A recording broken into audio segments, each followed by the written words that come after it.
I think this is a cool shot. Oh, Yeah. I think it is as well. Yeah. Who are you? The Beardician. Who is the Beardician? My shoes ain't in the shot though. I don't know why, but it's fine. How do you? Oh, you can see. Yeah. Oh, okay. Who's the Beardician? Are we in shot? I thought this wasn't about me, so I thought we were interviewing people. Yeah, but we'll get into that. But before we interview people, surely we want. Clearly, you're a fashion guy. Yeah. And we're going to be asking fashion questions. How did you get into fashion before we ask other people? Always been into fashion from a young age. What do you mean? From when you were 2 or 1 or when you came out the oven? No, I think it's because of my mum. So my upbringing, my mum was always into making sure that she instilled in me that you always need to look presentable. Based on, I think, her mind, because obviously people always judge you on appearance. So she's always instilled in me from a young age to make sure that you look presentable. Make sure that whenever anyone sees you, or wherever you're going, you look presentable, and that people can't maybe misjudge you in the wrong way. From young. From young, she's always like, look presentable. I guess it sounds rude or it sounds bad what I'm about to say, but she's always like, don't be that stereotypical black boy. Right. Always make sure that you look presentable. Always look nice. Clean. That makes a ton of sense. So when you were in school, I would like to assume that you had the nicest blazer, or you had the nicest... Do you know what? It's actually, I got the best dressed award in school. How many times? Once, but it was because of my uniform was always neat. There was you could either wear a jumper or you didn't have to with your blazer. So I always wore the 3-piece. I wore my blazer, my jumper and my shirt. Mad. Yeah, every single day, and it was always like immaculate. From nursery, actually, the nursery teachers were always concerned. No, not concerned, but they always said to my mum, when kids were playing or doing all the dirty stuff, rolling around in the grass, I wouldn't want to do it. I wouldn't want to get my clothes dirty. Mad. So I was always prim and proper. That would make sense though. So if would you say your mum's a fashionista, or she's into that, or it's just more, you know what, I want my child to appear in a certain way? I would say she's a fashionista in her own right. Yeah, definitely. Right. So for her generation, yeah, definitely. So she's always been into fashion, always been into looking clean. So it's not only about fashion, it's always been about just making sure you look presentable and clean. When you say clean, that's beyond like looking clean. Obviously, I know you. I've known you quite a few years now. I've got white cast on my lips, sorry. Nah. Okay, go on. So obviously I know you. I know who you are. You're probably one of the cleanest people I know. So it's just beyond looking clean and actually being clean. Would you say like for men, we don't really take enough care of our hygiene? Definitely. I think more so. I think we're doing it more now. I think because of the age that the generation that we're in, and with social media and all that sense. But yeah, I definitely think that before it was something that men never really cared about. You as well, or just men? No, men in general, not myself. No, you're... I've always been like hygiene freak and clean, but I think men. I wouldn't label all men and say that we were all nasty or unhygienic, but there were quite a few. There were a lot, the majority. And what would you say the rules are to hygiene? Like I've learned from you skincare. When I say skincare, that's like using hyaluronic acid, making sure I use SPF even though I'm black and I go in the sun, because black does crack if you don't look after it.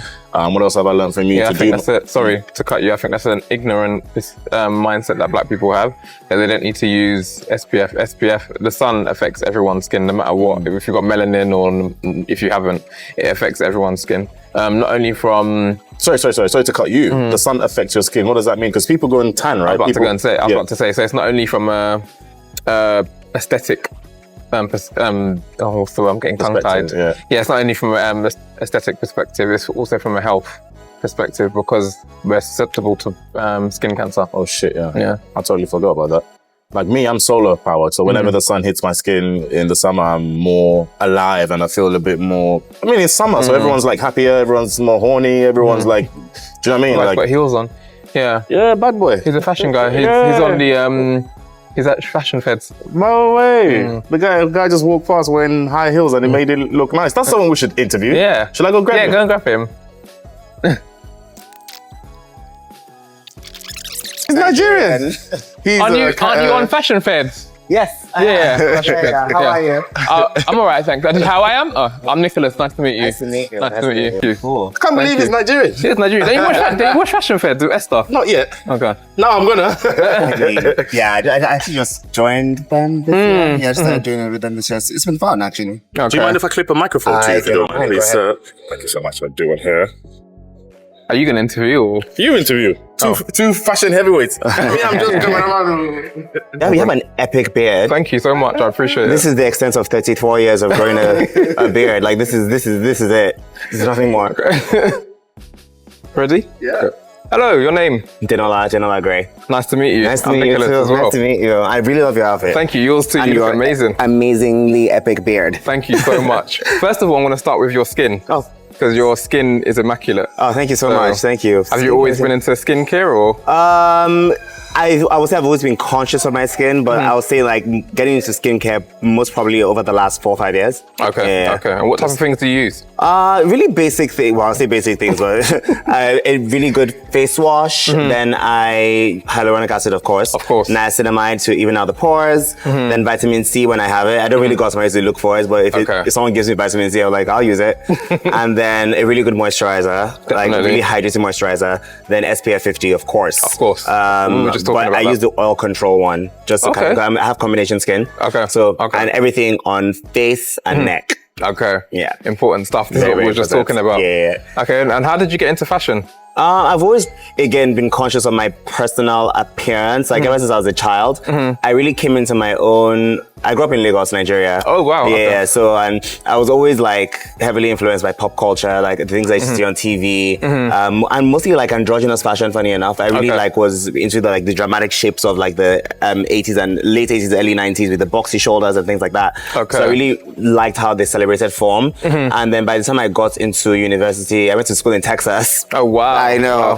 That's actually where my fashion started. I'm like, I'm not about to wear plaid and like bootcut jeans and cowboy boots. So I started dressing up more. I think that's when American Apparel was a thing. It was like years ago. Yeah, I remember American Apparel. So American Apparel fed most of my wardrobe with deep V's and cardigans and plimsolls and skinny jeans and all of that. Right. And then from then I just evolved with the times. Right. Have my own personal style. Yeah. Sorry, have you ever been uncomfortable with how you dress or made to feel uncomfortable? Or did you have to navigate your, like, how did you come into your confidence really? That's what I want to ask. I think it's the other way around. Fashion makes me feel confident. Right, Like I think I was supposed to be a naturally confident person, but growing up the way I did in Nigeria, like I was told not to be who I was. So I kind of like started carrying away, but like fashion has really helped me bring that out. So whenever I put on an outfit, I kind of put on a persona as well. Right. And so it kind of helps me fake it till I make it. Right. If that makes sense. But yes, I moved back to Nigeria after university for about 8 years, and my career in television and media started. And there was a lot of backlash over the way I was dressing because people hadn't seen it before. But first they attack, then they copy. So That's it. I love that. And how would you say, so for example, on a normal day, if you're going out like today, what do you start with? Do you start with shoes? Do you start with the top? Or do you just kind of have an idea of what you want to wear? I think it's kind of how I want to feel. Right. And of course, like the event also matters as well. Like if I'm going to be, I'm going to a barbecue, but I also I might also be going out later on tonight. So I needed an outfit that could transition to both. Right. I love, these jeans are new and I haven't worn flares in a long time. So I really like the idea of like flared jeans and like a nice, like a little boot with a heel. Right. And these are my knockabout boots. Don't get them close. I mean, they're really janky, guys. But, and then I've always wanted a double buckle belt. I just always loved how that looks really on people. nice. Thanks, I got them on ASOS. And I've paired it up with a tank top that is asymmetrical cut. So when I take this off, it has some nice lining over there as well. And just do this river collar shirt over. And then, I had a temporary lobotomy. I forgot I was a millennial. Gen Zs were getting tooth gems at this ASOS thing. And they're like, Dénola, do you want some? I'm like, yes. I hate it so much. It feels like there's something stuck in my tooth. I just want to yank it off. Oh, so is it permanent? It's like for a month, but I'm like, it's been around for like a week and a half, and I'm like, oh my God, get it off me. But, and then this ring is vintage Michael Kors. I stole it from my cousin. There's a couple of stones missing, so I don't like that. And this is the only real gold I'm wearing right now, actually. Okay. Real gold and diamonds. I still nicked this from my cousin. It takes a village. Yeah. And then this is Hatton Labs. Nice. Nice. Yeah, sterling silver and I guess cubic zirconia, I guess. Right. Yeah. Very simple, but a very powerful outfit. Thank you. Very Thank you. Look, I like anything that makes you feel like you can strut. Right. And I definitely feel a bit like quite confident in this. So I'm going to a room where I don't know a lot of people. So let's.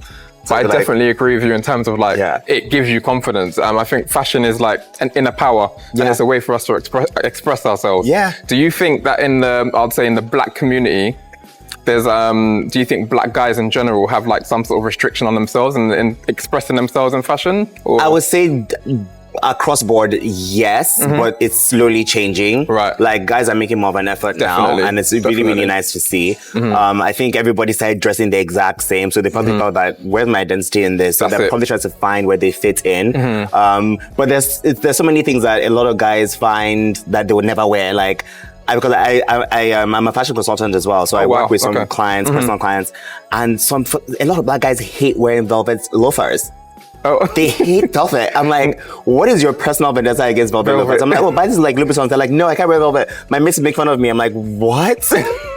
So there's some weird things that they still have hang-ups about, but I like nudging people out of their comfort zone. Definitely. And it's always like nice to see when they actually embrace what I suggest, and they're like, oh, this is cool. I'm like, yeah. I've been telling you this. I've been telling you this. Yeah, I saw, because you're on Fashion Feds, obviously. Yes, I am. And I saw an episode the other day when you was talking about, remind me of I think it was the latest episode. There was a gentleman that came to... Oh my God. Okay. So I have to give a disclaimer. That day I was actually like really, really sick. I was shooting the episode and I just wasn't in the mood. So I was a bit harsher than I usually am. I think it was crept. That's it. Was it crept? And then I was like, yeah, no, that wasn't cool. I mean, I don't know the guy. You know, I'm still like relatively new here, but I think proportions are very important. That's what I was going to ask. It's very important. Like, I'm a really slim guy. I'm 5'10". I look smaller than I am because of how slim I am. So I like to elongate with like long lines that make my legs look longer. And I like also sometimes wearing things that are a bit more like heavily printed at the top, so I look bigger at the top as well. So like my proportions look a bit more leveled out. So I think it's something that is intuitive. Okay. But it's also kind of a science in its own right as well. So not everyone gets it all the time, and I can't fault them for that. So Chris, my bad. I'm sorry. You're a great guy, I'm sure. I don't really know. Well, hopefully we get to chop it up soon, you know? Yeah. Do you think it's important, because obviously like you were just saying, fashion is more of there's a lot to it. Yeah. It's not just about following certain trends and going to certain places to just run it. There's a lot to it. Dimension, shapes, textures. Shapes, feeling as well. Like I also think that it's also about telling a story. I think for the longest time I was stuck in a loop of dressing like a drunk pirate and like Xerxes from 300. Like that was my vibe. And I'm trying to like switch that up now, and because I'm growing as well and my life experiences are making me feel different. So there's a story involved in it, there's a science involved in it. It's a really interesting thing that I really value, and I love it. You know, so well, continue. I'm sure you feel the exact same way. Continue doing what you're doing, because you look amazing. Your inspiration. Who is your inspiration, and what is your inspiration? Like for style? Yeah. Do you have any fashion people that you kind of look up to? I would say it's like a lot of different things. I look at some of like the greats, like, you know, in the 90s, like when Versace and Mugler and all these guys were doing these incredible things. Galliano, problematic but great, you know. I take a lot of inspo from that. I take a lot of inspo from women's wear as well. Yes. I take a lot of inspo from like just even like my friends. I'm now mixing streetwear and like sartorialism. Right. So it's just like a smattering of things, and like where I can find the intersectionality of my masculinity and my femininity as well. Right. I think that's really like where I'm at. Yeah. Love that. Yeah. Amazing. Keep doing what you're doing. You look amazing. Thank you so much for your time today. Thanks for talking to me. Thank you. It was actually really fun. I never get to talk about this stuff. So it's cool.